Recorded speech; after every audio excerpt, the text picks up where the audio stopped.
I, male 31, have known her, F29, since we were teenagers. We got together 10 years ago, been living together for a bit over 7.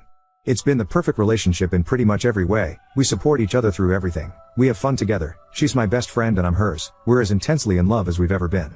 We've discussed marriage a bunch through the years. As of a few years ago it wasn't either of us cup of tea, but more recently she has expressed an interest in tying the knot.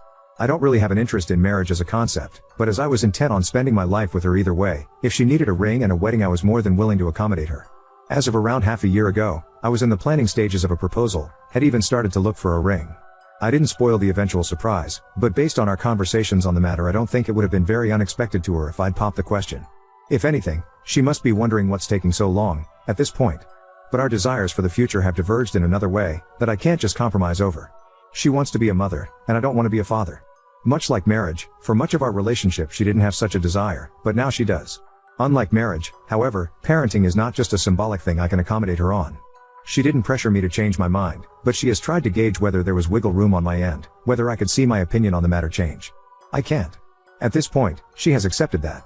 I could pop into a jewelry store tomorrow, pick out a ring, propose to her at the next opportunity. She would say yes and a while later we'd be married, still on our way to spending our lives together. Even though she knows we will not have children together, she may still hold hope I'll change my mind. I can't know for certain either way, of course.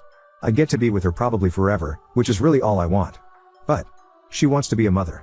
Not only has she expressed it to me, it has been painfully obvious in the way she is around our friends and relatives' babies and children, or in the way she awkwardly brushes off her mother's comments about waiting for grandchildren. It really is plain to see. I couldn't miss it if I tried and, trust me, for a while I did. So I have to let her go. Or, since she has not exactly been trying to leave me, I guess a more accurate way to phrase it is that I have to push her away. I have considered the other options. There's the selfish option, which really just involves staying with her, never giving her a child. I wouldn't even have to coerce her into this or lie about my stance on the subject. But every parent I've asked has gushed about parenting being the most fulfilling experience they've gone through. And for some of them I saw firsthand the exact same tells that they wanted to start a family that I now see with my girlfriend. I can't be the person taking that away from her. There's also a part of me that just fears she'd resent and leave me later on. Then there's the option of committing to eventually become a father, for her. Maybe someday I'd even be thankful I did it, for me. After all, some of the parents I've polled also said they weren't always keen to have children. Some still had doubts even while expecting, and yet it still ended up being that wonderful, fulfilling experience they all described. But even as I type this, even as I try to convince myself I actually believe this, I just don't.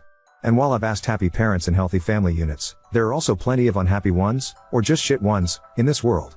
I think the least that every child deserves is to be wanted by both of their parents, and I can't see myself go through with this if there's even a chance that I won't meet even that very low bar. Even less so since I believe that chance to be quite high. I've pondered variations of those two main ones, too. Waiting it out and hoping she changes her mind, maybe being an aunt or a godmother, both are likely to happen within the next couple years. In the future can be enough, but they all seem like rolls of the dice, whose results will only be known years from now. When she expressed the desire to start a family, it was as a plan for a few years into the future. If that is to happen, without me, then I need to do this now. I've already procrastinated, simply pausing my plans for a proposal when I first realized how much she really wanted this, hoping a better answer would magically appear before me. But I can't just kick this can down the road forever. I've set the date, which is tomorrow. I will tell her I want us to separate. I will tell her why as I have here. I have prepared myself in case she pushes back, tells me she doesn't want this, believes me to be lying about my reasons, pleads me to reconsider. I think my resolve is strong enough to hold no matter what she throws at me. I expect this to be a shock to her. As I said, she's likely to expect me to pop the question rather than to end things. I know I'm going to break her heart and I fucking hate myself for it. I'm also going to break mine, but I guess that's on me. I've already made plans for the aftermath. I know where I'll be staying for a short while after this, so I'll be out of her hair. I've laid out some options for longer-term living arrangements. I already know that everyone around us, my own family included, is gonna think I'm either an asshole or a complete moron. I doubt I'll get much in the way of empathy, but I also won't be looking for it. Can't plan for everything, though. Figuring out how to live without her is gonna be a bitch. Full transparency, I started writing this hoping I'd talk myself out of pulling the trigger, hoping that typing it all out would reveal the magical answer I've been hoping for. But it hasn't. If anything, it has reinforced what I already knew. Some of you are pointing out that I'm taking a choice out of her hands when it should be her decision, or at least a joint one. I actually agree. But for months now I haven't been able to shake off the feeling that leaving that choice to her is in some ways cruel. Can you imagine leaving the one you love, shattering their heart? So you can then seek something they couldn't give you elsewhere? The only reason I can make that decision is because yes, I'll be hurting her, but in the hope that she gets something she wants, that I can't give her, out of it. If the roles were reversed I could never leave her for my own benefit. I know it's still unfair for me to just take away her agency in this. I feel shit about it. I feel shit about a ton of things right now. I'll feel even worse tomorrow. But I don't know what else I can do that doesn't force an impossible choice on her. So this got a wide range of responses. Some of you agree. Some of you think I should be more nuanced in my approach. Some are being really weird and trying to shove sexism into this, or making up fanfiction that twists this into me just looking for an excuse to break up with her. Some also are saying I should just force myself to have children, which I feel are the most bonkers takes. Lots of you are also saying I need a vasectomy, and yes, that is something I plan to do. Among the criticisms saying I shouldn't just make that decision, a lot of you are saying I need to clarify to her how certain I am that I don't want children. I did mention that, maybe I didn't make it clear enough, but that has already happened. She has talked to me about it, about whether there was any chance I'd change my mind. I have been as clear as I could have been that there was not. And she has accepted it, and made her choice to stay with me despite that. These are thin G's that have already happened. But despite making that choice, it has been clear, painfully so, that she still does want children. That is why I'm taking the decision out of her hands. Maybe I'm as dumb or as big an asshole as some of you are saying. Maybe I'm gonna ruin both our lives for no good reason. But there is no point at this stage in restating my stance and pawning the choice off on her again. I think the choice she made will make her unhappy in the long term, and I think I have to do what I'm going to do. Update 1. Things didn't exactly work out how I thought and said they would, so here I am. I did approach her last Saturday. I expressed what had been troubling me, and explained to her why I thought we should go our separate ways. As I thought it would, it came as a shock to her. She told me that while she had been wanting to start a family with me, she thought she'd made it clear that she'd chosen me over that prospect, fully aware it would not happen. She emphasized that the with me part was essential to her, that she couldn't picture it any other way. I told her that I was aware of the choice she'd made, but that I did not want to be the reason she'd miss out on being a parent. That while I'm sure she didn't make that call lightly, that I can tell she still wishes to have children, she did confirm that wasn't a desire that had just disappeared, that it was still there, and that while that's true I can only see her choice to stay with me leading to regret and resentment for her. I'm not gonna retell the whole discussion, those are the very rough broad strokes of both of our core positions, but it lasted hours, went through a range of arguments and emotions, cries on both sides, anger and distrust that I was being honest about my reasons on hers. I'd written in the original post that I thought I had the resolve to end things with her no matter what. As it turned out, maybe it came from a lack of resolve or maybe she just got through to me and it would have just been stubbornness not to listen. But at the end of it we agreed on just taking time apart from one another for the foreseeable future. On her part she promised me she would truly take that time to think about all of it, to re-examine her feelings in depth. On mine I committed to accepting her choice. The argument that convinced me was that this would be the first time in over a decade, the first time since we properly became adults, that we wouldn't be in each other's life, and that if the gain of perspective from being apart didn't change her mind, that had to mean something. Trying to see things rationally, I think the reasoning is sound. On a more emotional level, I cannot say I'm 100% certain I'm not just convincing myself of that, but overall I do think it's the way to go. The fact that, at this point, I don't know what she'll decide is one thing that makes me believe this was right. It also scares the shit out of me because, one of the two options is that I lose her. Might be dumb since I was ready to end it, but thinking about that prospect did and still does wreck me. Based on the responses I got last time, I'd wager many of you will think I was wrong to agree to this. Others advised exactly this, so maybe they'll be happy. Others, I'm sure, will still think I'm an asshole. Hopefully, this will turn out to be the right choice, whatever her decision ends up being. We have not set an exact time frame. I've asked that she take at least a few months as that sounds like a good minimum, and more importantly that she takes as long as she needs. We, obviously, won't be living together anymore. I'm currently staying at a hotel, but, her decision, she will soon, matter of days, move out of our apartment at which point I'll move back in. From that point on, we will have no contact with one another at all, except for very strict exceptions which will hopefully not arise, emergencies, personal tragedies. And that's pretty much it. I miss her already. The next while is gonna suck. The aftermath may also suck. But then again this doesn't suck any worse than I was expecting the aftermath of the definitive breakup I thought would happen would suck. I don't want to promise an update that will tell you how it all ends. Update 2. First off, I did break our no contact policy once. A couple weeks in, I reached out to let her know about my intent to get a vasectomy, which happened a few weeks after that. It was a short conversation. She told me she did expect I might want to do that. We both confessed to missing the other and that's pretty much it. I hadn't told her before our break because I'm skittish about medical procedures and was still reading up on and talking myself into it, and I didn't wait till after because I felt that was information that could help her reflection and also didn't like the idea of either delaying the procedure for an unknown amount of time or going through with it behind her back, if that makes sense. Now, on to the conclusion to all of this. I won't keep you in suspense any longer. My partner and I are back together and have been for some weeks. Aside from my transgression, we had no contact with one another for the duration of our break, until she reached out to me saying she had made her decision and asking if we could meet later that day, at our place, technically just mine at that point but you get it. Once she got there, she talked me through what she'd been doing during our time apart. She explained that at first she needed some time adjusting to life without me, not just in the sense of missing me as a person but also of not having a partner for the first time in a decade. Our experiences in that regard were rather similar. I guess we'd both grown to be somewhat codependent. Once she was past that, she started exploring her feelings on parenthood. One thing she did was talk about it with friends and relatives, both with parents, future parents as well as child-free couples, talking about their experience, about how they came to end up where they did. She also made a point to spend time with children, babysitting for friends semi-regularly and stuff like that. There was also a lot of pure introspection, thinking about her feelings as well as our relationship. She told me that while she does love being around children, she can confidently say that she doesn't need children of her own, and that she would rather be with the right person. Lucky for me, she still thinks I'm that person. While we both had to shed a bit of our codependency, the yearning and love for one another didn't go away or dim for either of us. Back to her thoughts on children and not having them, she said that she'd still have children in her life. Her brother and his wife are planning to start a family soon. My own sister, who is on good terms with my partner, already has one, and that would be enough to fulfill that part of her. She said she was sure and asked if I was going to be able to accept her decision. I said yes and thanked her for respecting my own decision not to have children and still wanting to be with me.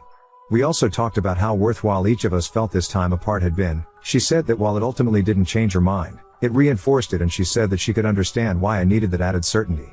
She did add that she wished I'd been more open to her about this whole thing before I'd essentially convinced myself to end things with her, that she felt communication had before been a strong point of our relationship and that it did hurt to be blindsided. I committed to doing better in the future should any such circumstances arise. And that's kind of it. We've fallen back into our relationship dynamic pretty seamlessly. She's back living with me in our apartment. We've been making up for lost time, catching up on what the other had been up to, and made a point to have what I'd call an above average amount of romantic evenings and such since we got back together. Really though, the romance is nice, but just being with her again has been bliss. Her 30th birthday is coming up over the summer and we've made plans for a 2-week getaway somewhere sunny to celebrate, just the two of us. We will also have a thing with friends and family once we're back, but we'll be away for the day proper. Not our first time vacationing together of course, but kinda pulling out all the stops on this one. I'm also considering maybe popping the question then, but I first want to sound out that it is still what she wants. Hopefully I don't completely ruin the surprise trying to figure that out. Now on to second story. Proposed to my girlfriend while she was stuck in the bathroom because of her ibs and now her friends think it was creepy. My 32F fiancé Peter, 30 male, had arranged a candlelight dinner in a hotel room. There were flowers, rose petals, and music. There was my favorite dinner and my favorite dessert. Peter was in a tuxedo. I was wearing a dress. That evening was so amazing. While I was eating, my IBS started acting up. I ran to the bathroom. It was mortifying, but at least I was comfortable enough with Peter to allow him to come in. I was apologizing for ruining our evening while I was on the toilet, and he said it's okay. I felt like he wanted to ask me to marry him the whole evening. I told him I love him, and he said I love you too. I told him, I'm sure you'll take care of me in sickness and in health. That comment made Peter smile and he got down on one knee. I didn't care that this was the situation. I was so happy to say yes. I felt like he wouldn't have asked that evening if I didn't say the in sickness and in health comment. I told my best friend Kate, 33F, and another friend Bailey, 33F. I told them the truth. Kate said it's weird, creepy, and an asshole move on his part. I explained that he likely would have put it off if I didn't mean the health comment. Kate said I was desperate, and that I should have some respect for myself. Bailey said, if I thought Peter would ask another time, then I should have let him ask another time. Before talking to them, I thought I has the sweetest proposal story. Now I feel like an asshole who caused my amazing fiancé to have a terrible story. Update 1. The proposal happened on Saturday, and I had been holding off telling my parents and Peter's parents. Both sets of parents live in a different state. Tonight, we told my parents first via video chat. My parents are Bob, 58 male, and Susan, 58F. My mom is a massive fan of romance, and I knew she would ask about the proposal. Peter and I told my parents the whole proposal story. My mom was over the moon. She said proposing like that is better than any idea she had. My dad said it just proves the love Peter has for me. My mom asked if she can tell others, and I said sure. I had asked my mom to be my maid of honor. After getting engaged, my pick for maid of honor was either going to be Kate or my mom. I didn't pick my mom to spite Kate. I'm not punishing Kate. Kate's initial reaction to the proposal story would just make her being the maid of honor awkward. Plus my mom is so happy with our union, and she would love to plan a wedding. Then we told Peter's parents via video chat. His parents are Chuck, 55 meters, and Linda, 59F. His parents really appreciated the comedy. Chuck thanked us for giving them the gift of telling that amazing story, if we're comfortable with that. I told him we're confused. Linda said she's so happy for us. Peter told his father that he wants him to be the best man. Lastly, we told Peter's sister Juliana, 27F, via video chat as she lives in another state. She had her father's sense of humor. I hope Kate and Bailey will be bridesmaids. Yes, Kate and Bailey are single. I have been best friends with Kate since the 9th grade, so this little disagreement wouldn't ruin our friendship. Update 2. Kate and Bailey both agreed to be bridesmaids when I asked via message. Kate apologized via message, and she also sent me a video of her apologizing. Kate said she appreciates that I'm still letting her be a key part of the wedding. She said that after several days of thinking about the proposal, she realizes how loving it was. She said if she had IBS, she would appreciate a guy who treats her like how Peter treats me. Bailey apologized via message. Her apology was brief, and she admitted in it that Kate told her to apologize. Update 3. After Kate's apology message and apology video, I messaged back that I forgave her with a link to my original post. She said she really wanted to talk face to face. We went to the gym today even though I was feeling like I was going to get an IBS flare-up. We talked while we worked out. Kate said that she was upset when she heard my proposal story, and that she didn't understand why she was so upset at the time. She confessed that when she had processed her feelings, she realizes it intense jealousy. Kate revealed to me, for the first time, that she was diagnosed with IBS a few months ago. She said hers is not as severe as mine. She said this has been a scary time for her, especially since she has watched me suffer so much from it all these years. Kate said she would want that proposal for herself. She said she wishes she could be that comfortable with a man. She said the comments on my original post made her feel hopeful. She said looking up on IBS more online has made her feel hopeful as well. Kate had explicitly asked me to make this upset post. She apologized again. She said she's glad that my mom is the maid of honor instead of her. She said she's happy for me but also very jealous. Kate says that despite the fact Bailey had sent an apology message too, Bailey still feels awkward talking to me. Kate said that Bailey will come around, that Bailey is just too embarrassed right now after how she acted. I asked Kate if she looked up how common IBS is and she said she looked that up after seeing the comments in my original post. She said she was shocked by how common it is. She said she was avoiding learning about it as she was scared of what she might find. I made sure to tell her that a guy has never dumped me over my IBS. She knows that I had messed around with an embarrassing amount of guys before meeting Peter.